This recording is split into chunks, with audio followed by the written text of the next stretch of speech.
말씀 보시겠습니다. 창세기 17장 1절부터 1절부터 8절까지 보시겠습니다. 창세기 17장 1절부터 8절입니다.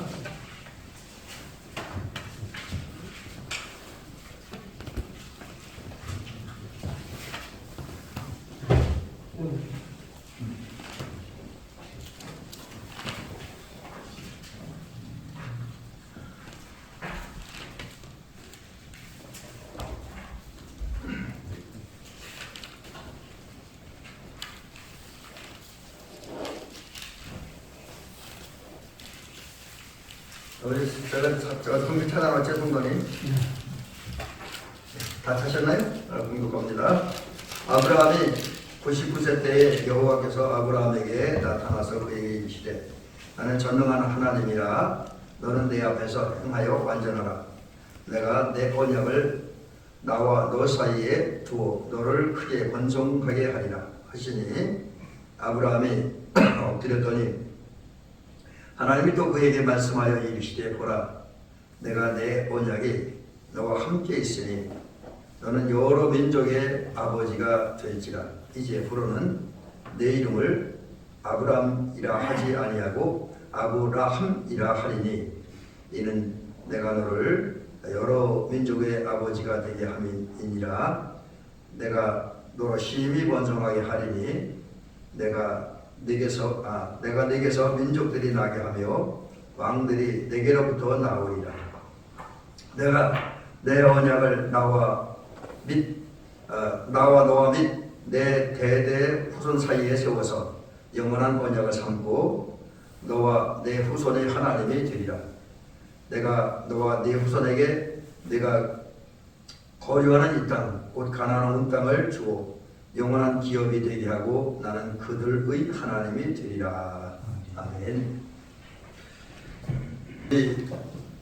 좀 자기를 이렇게 냉철하게 성찰하는 그런 분들이 끊임없이 던지는 질문 중에 하나가 뭐냐면 나는 누구냐, 또 상대방에게 너는 누구냐, 뭐 이런 데 대해서 굉장히 관심이 많습니다. 특별히 철학자들은 그 인생에 대해 깊이 생각하는 분들이니까 내가 누굴까, 사람은 누구냐, 뭐 이런 주제를 가지고 많이 이야기를 합니다. 근데 성경도 아주 많다라고 보기는 좀 그렇지만 여러 부분에서 우리가 누구냐 하는 얘기를 많이 다루고 있습니다. 예를 들면 이제 그 창세기 3장에 아담아 내가 어디 있느냐 거기부터 시작해서 그 다음에 창세기 32장이면 내 이름이 무엇이냐 뭐 이런 것들 이제 대표적인 경우죠. 오늘 그 중에 한 말씀인데 오늘은 뭐 이제 우리 신분의 변화,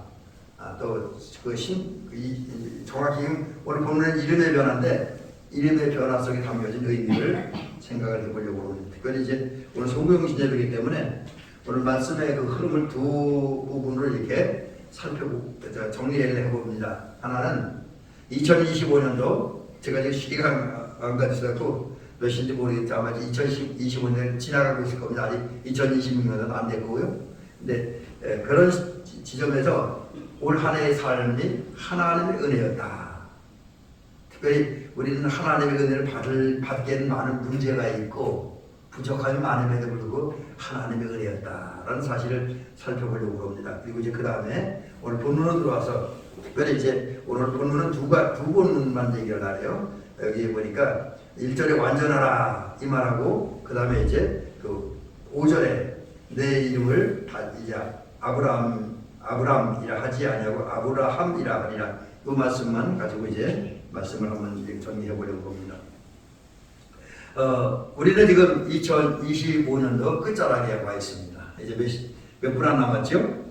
네, 우리가 이런 때에 우리 지난 한 해의 삶, 곧 2025년도 우리 살아가는 삶의 모습을 이렇게 한번 돌아보면 하나 느끼는 것이 있습니다. 하나님의 은혜였다. 어떠세요? 모르겠어요. 우리 장로님이나 권사님들은 성도님 뭘 느끼는지 모르겠지만 저는 그렇습니다. 하나님의 은혜였다. 하나님의 인도, 하나님의 도우심, 하나님의 역사가 있었기 때문에 여기까지 왔다라는 그 사실을 느끼게 됩니다. 그래서 바울이 고백했던 그 고백 있잖아요. 고린도전서 15장 10절에 보니까 바울이 한 분명한 고백을 하는데 그 고백이 바울만의 고백이 아니라 우리들의 고백일 수밖에 없다라는 사실을 느끼게 되어집니다. 그럼 바울이 무슨 고백을 했냐면 내가 나된 것은 하나님의 은혜로 된 것이니 내게 주신 그의 은혜가 헛되지 아니하여 내가 모든 사람보다 더 많이 수고하였으나 내가 한 것이 아니요 하나님의 은혜로다. 그렇습니다. 우리가 올 한 해 동안 신앙으로 살기도 했고 또 물론 이제 그러다가 중간에 실수도 많이 했어요. 그죠? 잘못도 많이 했는데 그런 중에도 오늘 여기까지 오면 전적으로 하나님의 은혜다라는 것을 느끼게 되어집니다. 근데 이 하나님의 은혜라고 고백했던 그 바울의 또 다른 고백이 있어요. 그게 뭐냐면 나는 만삭되지 못한 자이다. 제가 지금 성경 기준 안 써놨는데 지금 고린도전서 15장 8절인가 그럴 거예요. 만삭되지 못한 자. 만삭되지 못한 자가 우리말로 무슨 의미가 있습니까? 여러 가지로 이제 해석을 하겠지만 좀 심하게 얘기하면 덜 떨어진 자입니다. 덜 떨어진 자. 10개월 만에 태어나야 되는데 몇 달 반 만에 태어난. 그래서 좀 태어날 때부터 문제가 있는 사람을 말하지 않습니까? 근데 바울이 자기를 그런 사람 같다는 거죠. 그럴 수밖에 없는 게 자세히 시간 관해서 말씀 못 드리지만 바울의 외모를 보면 참 부족한 사람이에요. 그래.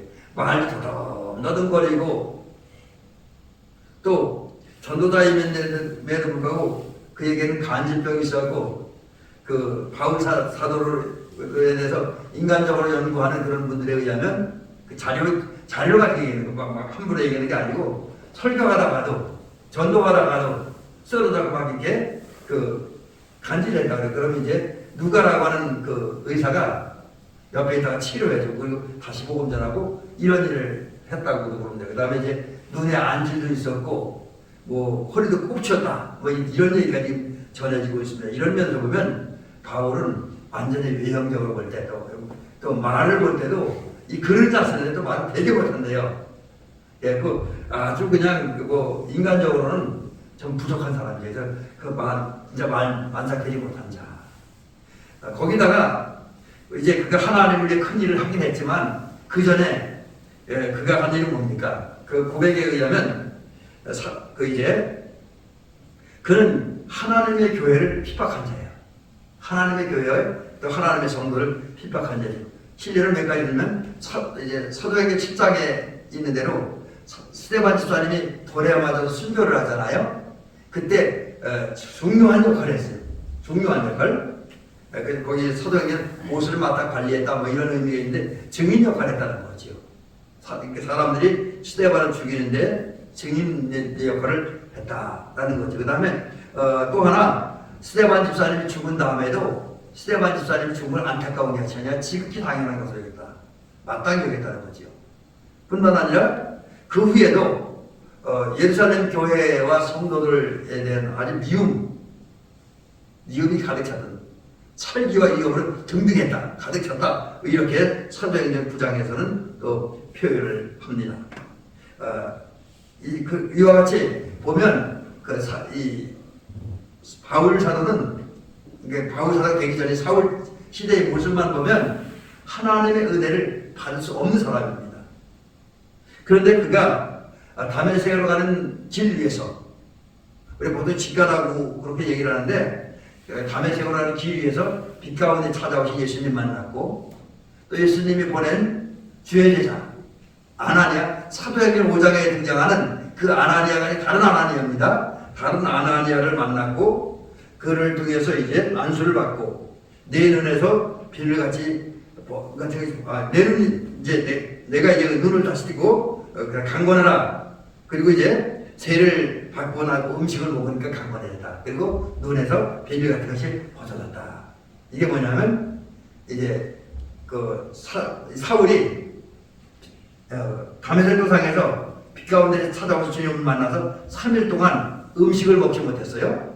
그러고 나서 아나니아라고 하는 주의 제자들 역사하신 하나님의 은혜로 회심했다는 거죠. 회심. 마음 변화가 일어났다. 생각의 변화가 일어났다. 영의 변화가 일어났다. 그리고 나서 그가 어떻게 살았습니까? 이방인의 사도가 되었고 이방인에게 복음을 전했는데 3차에 걸쳐서 세계 전도 여행을 하면서 수없이 많은 사람들에게 복음을 전했고 그 결과 수없이 많은 지역에 교회가 세워졌고 또 수없이 많은 사람들이 예수님을 믿었습니다. 물론 그 사도행전을 좀 더 냉정하게 분석을 해보면 그의 선교가 100% 성공한 건 아니에요. 때로는 실패하기도 했습니다. 실패하기도 했고 어떤 때는 별 성과가 없는데도 있기도 했습니다. 또 이제 설교하고 전도하다가 돌에 맞아 죽을 뻔한 위기도 몇 번 견뎌내기도 합니다. 그러나 그런 중에도 끊임없이 복음을 전해서 많은 영혼을 살리고 하나님의 나라를 확장했고 또 하나님 세워진 하나님의 교회를 든든히 세우고 성도들에게 건전한 신앙을 갖게 하기 위해서 성령의 감동을 받아서 말씀을 기록했습니다. 그래서 기록된 말씀이 모아진 것이 신약성경 27권 중에 13권의 성경이 바울을 통해서 기록되어 있잖아요. 그래서 바울은 그런 면에서 보면 아주 위대한 설교자, 위대한 전도자, 위대한 목회자, 또 위대한 제가 좋아하는 기독교 교육학자, 그리고 어떤 우리 얼마 전에 얘기했는데 예수님에 대해서 가장 잘 이해하고 정확히 아는 사람이 사도 바울이다. 이렇게 또 이제 얼마 전에 어떠한 신학자가 얘기를 하더라고요. 그래서 제가 그 얘기를 굉장히 감명 깊게 들었었는데, 근데 왜 그런 바울이 이렇게 됐습니까? 그 만삭되지 못한 자, 하나님의 교회를 박해하던 은혜 받기에는 힘이 많은 문제가 있던 아주 크게 은혜 받기 크게 잘못된 그런 바울이 이렇게 된 것은 전적으로 하나님의 은혜라는 거죠. 전적으로 하나님의 은혜. 그래서 바울이 고린도전서 15장 10절 다 얘기하자고 한 구절만 얘기하자면 나의 나라는 것은 하나님의 은혜로다. 이렇게 고백을 하는 거죠. 자, 이런 바울을 보면서 문득 저도 이 말씀을 이렇게 어젯밤에 이렇게 쭉 정리하다가 갑자기 우리는 어떨까 하는 생각이 들어가는 거예요. 2025년 동안 나는 어떻게 살았고 우리 성도들은 어떻게 살았을까? 그래서 좀 그렇긴 하지만 한번 이렇게 쭉 살펴봤어요. 그렇기 때문에 바울이 사울 시절에 은혜 받기에는 많은 문제가 있고 부족함이 많았던 것처럼 우리 역시 은혜 받기에는 너무나 부족했다. 너무나 많은 문제를 가지고 있었다는 사실을 아주 신나게 느꼈습니다. 그래서 몇 가지만 살펴보면 이제 우리 믿음을 얘기하잖아요. 근데 우리 여러분들은 여러분의 믿음 생활에 대해서 어떻게 생각합니까? 저는 모르겠어요. 제가 제 자신을 볼 때 우리의 믿음은 한없이 부족했다. 견고하지도 못했고 절대적이지도 못했다. 절대적이라고 하는 건 다른 것과 비교하지 않고 주님만 바라보고 의지하는 그 믿음인데 과연 우리의 그런 믿음이 얼마나 있었는가. 또 제가 가끔 가다가 이제 표현한 제가 예수를 만들기 하면서 이제 이걸 느껴서 많이 얘기하는 건데 그 일사각오의 믿음, 주님을 위해 죽으면 죽으리라고 하는 믿음이 과연 우리에게 있었는가. 그전에 어떤 분이 그 얘기를 하더라고요. 저한테 당신이 예수를 잘 믿는다고 해도 누구가 당신의 목에 칼을 대고 당신 예수 믿으면 칼로 찔러 죽일 거야. 그런데 안 믿는다고 살려줄 거예요. 그렇게 그 앞에서도 죽음을 가고 예수 믿는다고 고백할 수 있겠냐. 그 얘기 그렇게 하면 저희 묻더라고요. 여러분 여기서 말로는 쉽게 얘기할 수 있지만 실제 그런 상황이 오면 우리가 내 목에 칼이 들어오는 예수 믿습니다라고 말하는 예는 좀 그렇죠. 하나님 특별한 은혜 주시 않으면 현장에서는 어려워집니다. 근데 사실 우리의 믿음이 그 정도밖에 안 되는 거죠. 또 우리가 믿음은 맡기는 것이라고 하는데 맡기지 못하니까 기도를 소홀히 했고 또 순종을 소홀히 한 그런 모습도 봅니다. 또 이제 우리 주님의 계명이 가장 중요한 게 사랑의 계명인데 우리가 이 사랑에 있어서 많이 부족했다. 특별히 하나님 사랑 얘기할 때 우리는 마음을 다하고 성품을 다하고 뜻을 다하고 힘을 다하고 목숨을 다하죠. 한마디로 하나님만 사랑해야 돼요. 열정적으로 하나님만 사랑해야 된다고 하는데 그것에도 많이 부족했다. 그 외에 제가 여기 설교를 준비하면 몇 가지 더 정리를 해놨는데 이 정도만 하죠. 그래서 이후에도 여러 가지 살펴보면 2025년도 우리의 삶은 하나님의 은혜를 받기에는 많이 부족했다. 문제가 좀 많이 컸다. 그런 생각을 하기도 합니다. 그래서 어떤 때는 이제 제가 이제 목사로서 살아가면서 가끔 그 얘기를 그 생각을 해요. 그러면 이제 아는 분들이나 이런 분들 그 얘기를 너도 그렇게 심각하게 생각을 하냐 이렇게 얘기를 하는데 그게 뭐냐면 왜 하나님은 나 같은 부족한 사람을 목사로 세웠을까? 세상에는 능력이 있고 똑똑하고 믿음 좋은 사람도 많은데 하는 생각을 해보기도 합니다. 그렇게 우리는 이제 은혜 받기에는 많이 부족한데 문제가 많은데 그럼에도 불구하고 2025년도를 돌아보면 우리 여전히 은혜 받았습니다. 비록 우리의 믿음이 완전하지는 못하다고 할지라도 그래도 예수님을 영접하고 한 해 동안 예수님을 믿고 또 아주 예수님이 원하는 수준만큼은 가지는 못했지만 그럼에도 불구하고 그래도 우리 마음속에 예수님을 향한 사랑이 남아 있었습니다. 이거 은혜예요. 이게 은혜. 비록 부족하지만 부족하면 주님 부족한 게 아니에요. 내가 부족한 거죠. 그래서 내가 부족해서 내 믿음이 많이 부족하지만 내 사랑이 많이 부족하지만 내 예배생활, 내 기도생활이 많이 부족하지만 내 인격이, 내 사상이 많이 부족하지만 그럼에도 불구하고 오늘 예수님을 믿는다고 하는 것, 예수님을 사랑한다고 하는 것, 이게 큰 은혜입니다. 또 하나 어떻게 생각할지 모르지만 우리가 오늘 기독교에 하는 감리회, 정부연회, 평창지방, 대미구역 이게 이제 제가 어디 이제 목사님들이 진급시험 가면 이거 하는 성경은 정확히 내야 돼. 그거 뭐 때문에 장로님은 가정목사님 이거 하나요? 그렇죠? 이거 정확히 해야 되죠? 기독교에 대한 감리회, 정부연회, 평창지방, 대미구역, 대미교회. 여러분이 여기 속한 게 이게 얼마나 자랑스러운지 몰라요. 왜냐하면 제가 그래도 뭐 아주 막 학문적으로 깊이 있는 사람은 아니지만 조금 공부도 했잖아요. 근데 공부를 하면서 이렇게 느끼는 게 가장 성경적으로 합당한 가장 건전한 신앙관을 가진 교회가 감리교회라는 거죠.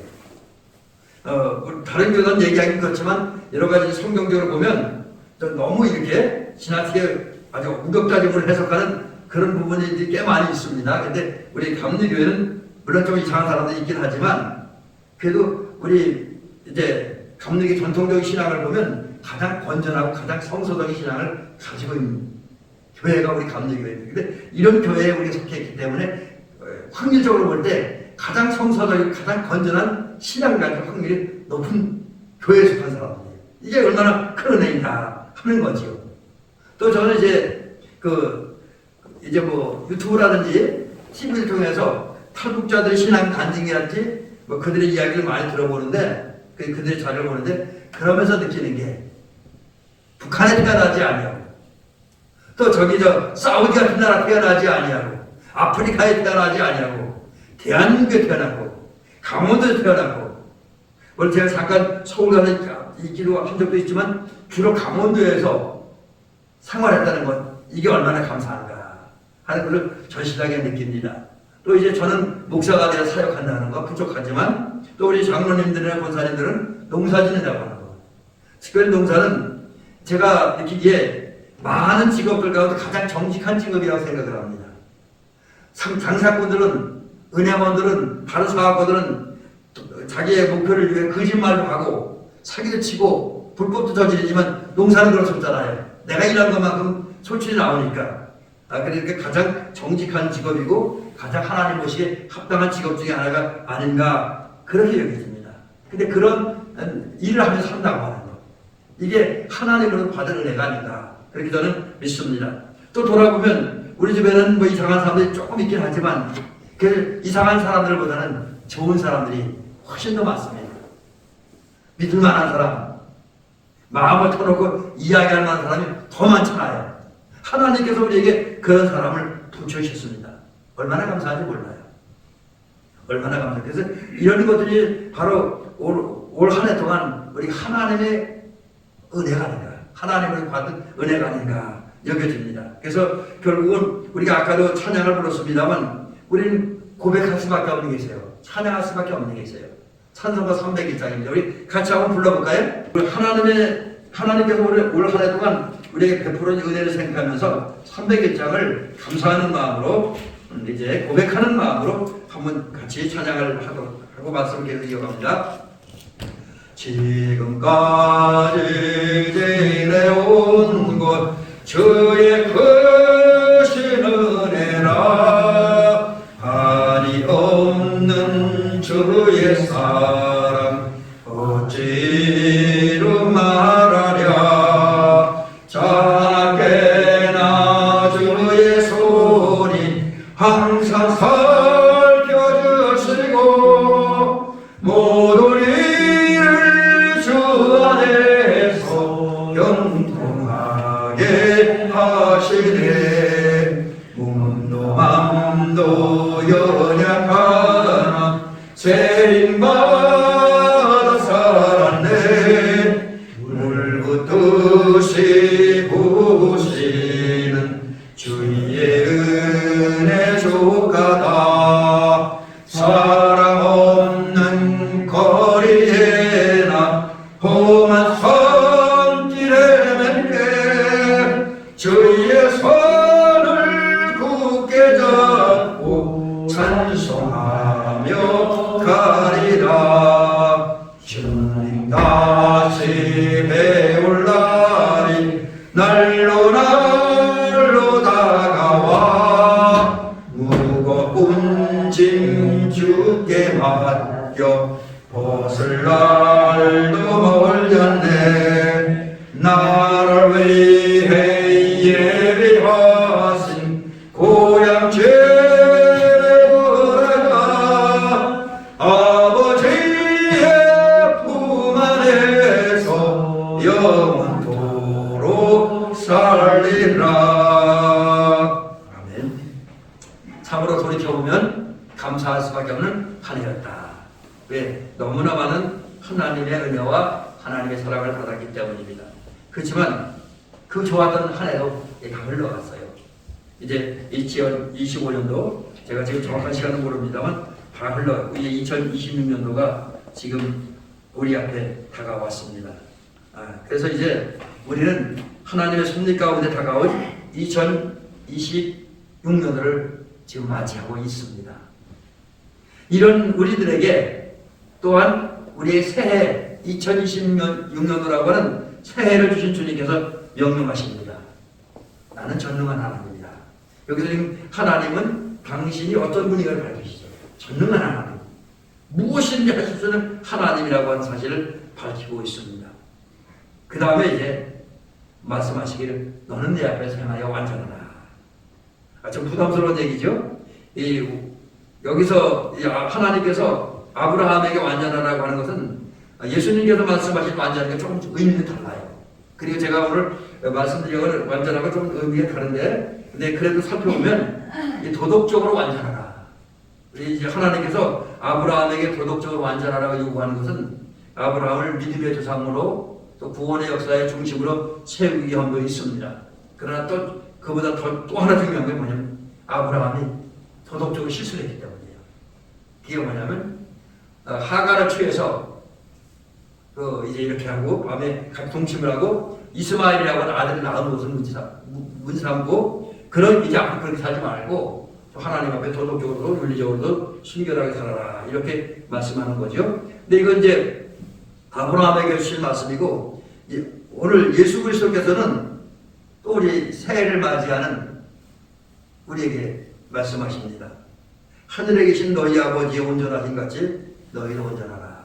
근데 여러분 우리가 온전하면 문자적인 면에서 생각을 해요.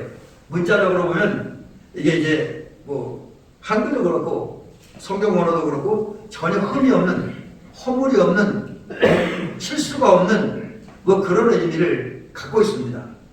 근데 여러분 그런 면에서 본다고 하면 우리는 온전해질 수 없어요. 완전해질 수 없습니다. 누가 완전해집니까?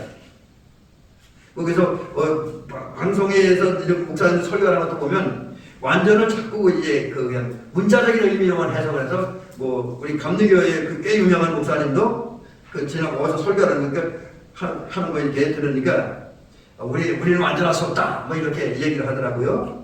물론 문자적으로는 의미는 우리 완전할 수 없습니다. 근데 이 완전이라고 하는 말을 그 웨슬리 목사님 잘 표현했어요. 그리스도인이 완전히 뭐냐? 이거는 흠과 티가 전혀 없는, 허물과 실수가 전혀 없는 그런 인간이 아니라는 거예요.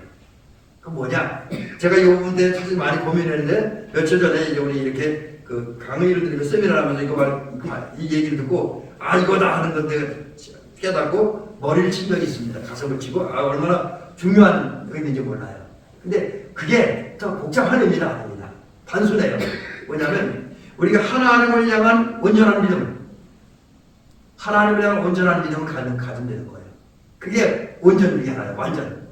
그리고 여기에 더하여 우리가 하나님을 사랑하고 이웃을 사랑하면 그게 완전이라는 거예요. 그래서 사실 우리 감리교회에서 우리가 가장 중요한 건 하나님을 믿고 예수님을 믿고 하나님을 사랑하고 예수님을 사랑하는 거기에 모든 것이 우리 감리교회의 모든 진리와 그 교리, 신학은 다 담겨져 있다고 봐도 과언이 아닙니다. 그래서 우리가 완전하라고 하는 것, 하나님께서 우리가 완전하라고 명령했는 건 뭐냐면 예수님을 믿어라.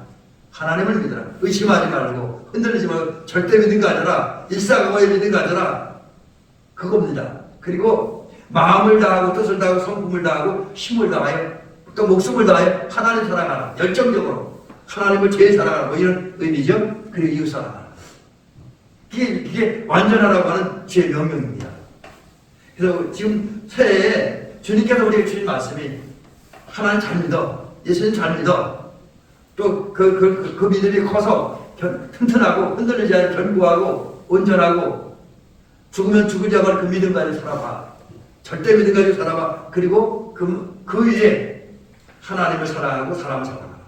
그게 그렇게 사는 것이 온전한 것이다. 그렇게 주님은 말씀하고 있습니다. 그러면서 한 걸음 나아가서 이 말씀을 전개해 보면 주님은 우리에게 그런 완전한 삶을 살게 하기 위해서 우리를 행하신 역사가 있습니다. 그게 바로 오늘 창세기 15장 5절에 기록된 이야기입니다. 뭐라고 되어 있습니까? 창세기 15장 5절에 이제부터는 내 이름을 아브람이라 하지 아니하고 아브라함이라고 하리라. 이제 하나님은 아브라함의 이름을 바꿔주십니다. 아브라함의 이름을 바꿔주시고 자 그럼 이제 왜 바꿔주느냐? 왜 바꿔주느냐? 이게 이유가 뭐냐면 아브라함이 실수가 없었다라고 한다면 한마디로 예수님처럼 하나님처럼 완벽한 사람이었다고 한다면 하나님께서 굳이 아브라함을 아브라함이라고 바꿔주지 않았을지도 몰라요. 근데 아브라함은 믿음이 좋은 사람이긴 합니다. 또 이제 다음 주일날 오후에 저녁 예배 때 말씀드릴 거지만 성서의 무사에서 말씀드릴 거지만 아브라함은 관대한 사람이에요. 평화의 사람입니다. 양보할 수 있는 멋진 사람입니다. 근데 아브라함에게는 그래도 실수가 있고 허물이 있습니다. 그게 뭡니까? 몇 가지 얘기할 수 있지만 두 가지만 이야기하면 조금 전에 말씀드렸던 것처럼 잘못된 사라의 조언을 받아들이고 그 조언을 따라 여종인 그것도 몸종인 하갈이라고 하는 여인과 동침한 것. 그리고 하나님의 약속을 오랫동안 기다렸는데 조급해서 하갈과 이 사이에서 이스마엘을 낳은 것. 이거는 글쎄 믿음이 전혀 없어서 그랬다라고 단정하기 조금 애매합니다. 그러나 또 다른 면을 보면 믿음이 좋긴 했어요. 20 몇 년 동안 하나님의 약속이 성취되지 않음에도 불구하고 믿음이 약하여지지 않고 로마서 표현대로 하면 이제 바랄 수 없는 게 바라고 믿는 믿음의 사람이었지만 한순간 적어도 한순간 어느 때 사라로부터 하갈을 동침하라고 하는 이야기를 들었을 때 그리고 하갈 중에서 아들을 낳으라고 하는 얘기를 들었을 때 그 얘기를 받아들인 것은 믿음의 사람으로는 합당하지 못하다. 근데 사실 이게 우리의 모습이죠. 우리도 믿음을 산다고 하지만 순간순간 믿음을 잃기도 하고 흔들리기도 하고 그러다 보니까 우리가 믿음 없는 또 믿음에도 빗나간 행동들을 하기도 합니다. 어쨌든 이제 아브라함은 사라가 아닌 하갈과 동침하고 아기를 낳는 실수를 저질렀고요. 또 그 다음에 또 하나 실수가 얘기한다면 그 아브라함이 살던 가나안 땅에 기근이 왔잖아요. 그러니까 기근을 피해 어디로 갑니까? 애굽으로 가요. 이것도 사실 하나님에 대해서 합당하지 않은 거예요. 근데 그것도 하나님에 대해서 합당하지 않은 일을 했습니다. 여기에도 봐요. 애굽에 대해서 어떤 짓을 합니까? 애굽 그 성경에 의하면 사라가 적어도 아브라함 눈에 너무 이쁘게 본 거예요. 그러니까 애굽 사람들이 사라를 뺏어가기 위해서 자기를 어떻게 할까 겁이 났고, 살아남기 위해서 애굽 사람들 앞에서 아내라고 하지 않고 뭐라 그러니까 누이라고 하는 거예요. 결국 그래서 이제 그것 때문에 사라가 애굽 왕국으로 끌려갔다 그랬는데 좀 지나치고 하여튼 그렇게 갔어요. 그래서 자칫 잘못하면 애굽 왕과 밤을 새워야 되고 애굽 왕의 어떤 성적 쾌락을 채워주는 그런 여인을 전락할 위기에 있었습니다. 근데 하나님이 역사하시니까 다행히 그런 비극까지 처하지는 않았습니다. 그러나 아브라함은 실수한 거죠. 애굽으로 내려가지 말아야 내려갔고 아내를 누이라고 하면 속였으니까. 물론 전혀 근거가 없는 얘기는 안 해요. 좀 일가친척 관계니까. 그렇지만은 그 당시의 상황을 볼 때 잘못된 거죠. 그러니까 이렇게 아브라함이 실수를 많이 한 사람이었기 때문에 그에게 새로운 삶을 살게 하기 위해서 이제 하나님은 아브라함의 이름을 사라로 바꿔줬다. 그래서 그 아브라함의 이름을 아브라함이라고 바꿔줬다. 이유는 그를 통해 그 새로운 삶을 시작하고, 그 다음에 그를 하나님의 구원의 역사를 펼쳐가는 데 있어서 들어 쓰시기 위해서, 그래서 하나님의 구원의 역사를 이루기 위해서 이제 그렇게 하신 거죠. 자, 근데 하나님은 아브라함의 이름만 바꾸신 건 아닙니다. 정확히 얘기하면 오늘 우리들의 이름도 바꿔주셨죠. 어떻게? 죄인에서 의인으로, 마귀종에서 하나님의 자녀로, 지역 백성에서 천국 백성으로.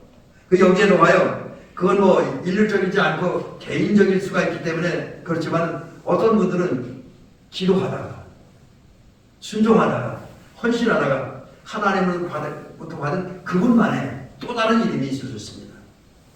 그런 이름으로 우리를 바꾸셨는데 우리는 이제 하나님이 우리의 이름을 의인으로 바꿔준 거. 죄인에서 의인, 그 다음에 악한 자의 선한 자, 지역 백성이 천국 백성으로 바꾸신 이 목적에 합한 삶을 살아야 돼. 특별히 2026년에는 그렇게 살아야 된다라는 거죠. 자, 그렇게 해서 이제 오늘 그럼 어떻게 할 것이냐, 세 가지를 오늘 본문과 또 조금 다른 데서 좀 자료를 출연해서 말씀을 드려보려고 짧게 말씀드리고요. 한 5분 정도에 다 끝날 겁니다. 첫째로 새롭게 출발해야 된다. 여러분, 우리 앞에는 이제 2026년이라는 새 시대, 새해가 열렸습니다. 이거는 우리에게 새로운 기회가 주어졌다는 거예요. 근데 이러한 때에 우리는 아름다운 신앙생활을 해야 돼요. 이제 신앙생활을 새롭게 시작해야 돼요. 물론 2025년의 신앙을 전면적으로 부정하라는 얘기는 아닙니다. 그것도 가치 있는 것들이 있으니까. 근데 그것 위에 더해서 새로운 마음으로 시작해야 된다. 근데 그러면 새로운 마음으로 시작하는 2026년도에 우리 신앙생활은 어떻게 해야 되는가? 철저하게 성경적인 신앙생활을 해야 된다. 성경적인, 하나님 중심, 말씀 중심, 교회 중심으로 신앙생활을 해야 된다. 물론 이제 그러다 보면 주변 사람들이 우리를 이상하게 볼 수도 있고 손가락질하고 비난할 수도 있어요. 그러나 우리 세상에서 눈총이나 의식하지 말고 과감하게 성경대로 살아가는 저와 여러분이 될 것입니다. 그리고 성경대로 살기 위해서 특별히 우리는 믿음으로 살아야 되고, 그 믿음 위에 믿음만 키우는 것이 아니라 우리 기독교에서 항상 믿음과 사랑 같이 하는 거니까 믿음 위에 사랑을 더해야 돼요. 그리고 그런 상태에서 이제 우리의 믿음이 사랑으로 표현이 됩니다. 그래서 제가 종종 말씀드리기도 하지만 우리는 예배드리고 기도하고 찬양하고 말씀 듣고 순종하고 예를 들면 교회 헌금도 하고 이런 게 뭐냐면 하나님을 믿고 사랑하는 그 마음의 표현에다가 우리가 그런 일을 해야 된다라는 거죠. 그래서 이런 모습으로 우리가 살아간다면 우리가 작년보다 조금 더 새로운 모습 서지 않을까 이렇게 여겨집니다. 그 다음에 두 번째는 뭐냐, 자화상을 그려야 된다. 이 자화상이라는 건 자기의 모습을 그리는 거지요. 그러면 어떤 우리의 내 모습을 그려야 되냐, 우리 2026년도에 나는 어떻게 살 것인가, 하나님의 사람으로서, 하나님 나라 백성으로서, 대명의 교회 지체로서 어떻게 살아야 될 것인가? 또 내 개인적으로 농사를 짓는 사람이 농사는 어떻게 될 것인가? 저같이 이제 목표를 위한 것이고 하나님을 위한 것이긴 하지만 공부를 하는 사람은 어떻게 공부할 것인가? 이것을 이제 때로는 머리를 정리하고 말로 표현하고 글로 정리하는 그것이 일종의 그림이라는 거죠.